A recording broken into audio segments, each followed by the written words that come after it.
ქალბატონო თეა, მე და ჩემი 75 წლის მამა ვართ ნაციონალური მოძრაობის და მიხეილ სააკაშვილის რეჟიმის მიერ რეპრესირებულები. ნებისმიერ დროს, როცა მოისურვებთ, შემიძლია მოვიდე და დეტალურად მოგიყვეთ იმ საგმირო საქმეების შესახებ, რომელიც მათ ჩაიდინეს ჩვენი ოჯახის წინააღმდეგ. ასევე ქალბატონო თეა, შემიძლია მოგიყვეთ იმ გაუგონარი სისასტიკეების შესახებ, რომლებიც პირადად პატიმრებისგან მაქვს მოსმენილი. უბრალოდ ერთი პირობა გვაქვს.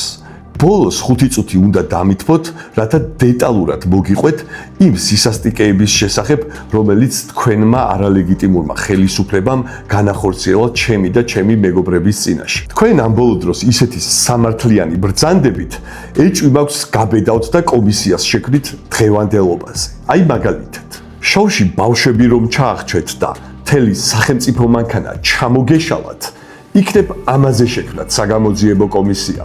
ქვეყნის კონსტიტუციამ თელერს რომ თავზე გადაგვახიეთ და ევროპული მომავალი წაგლიჯეთ ქვეყანას, იქნებ ამაზეც შეგექმნათ ქალბატონო თეა საგამოძიებო კომისია. აი აჭარაში ტუალეტში რომ 2 ბავშვი ჩაახჩეთ და ფულის კეთების მეც არაფერს აკეთებთ, იქნებ ამაზე შექმნათ საგამოძიებო კომისია. იმაზე 500 ადამიანის სასტიკად რომ იქნა ნაცემი თქვენი დაუნომრავი სპეცნაზის მიერ და ამ საგმირო საქმეების გამო თქვენი ვიცე-პრემიერი ორდენოსანი მაგნიცკის-სიაში რომ მოხვდა. დევნილმა კაცმა თავი რომ დაიწვა. ვინ მიიყვანა ეს კაცი ამ მდგომარეობამდე? ამაზე ხომ არ შეგვექმნა საგამოძიებო კომისია. 15 წლის წინ ვინ რა აკეთა ამ ქვეყანაში ყველამ კარგად ვიცით და უმეტესობა მათგანი დასჯილია. მხოლოდ ის ხალხი არ არის დასჯილი, ვისაც თქვენ გაურიგდით და შეიერთეთ.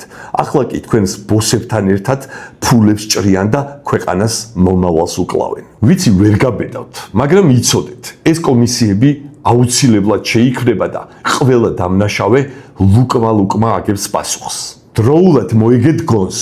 თქვენი დანაშაულების გადასაფარად შექმნილი ეს ცირკი შეიძლება საქართველოს ოკუპირებული ტერიტორიების საბოლოოდ დაკარგვად დაუჯდეს.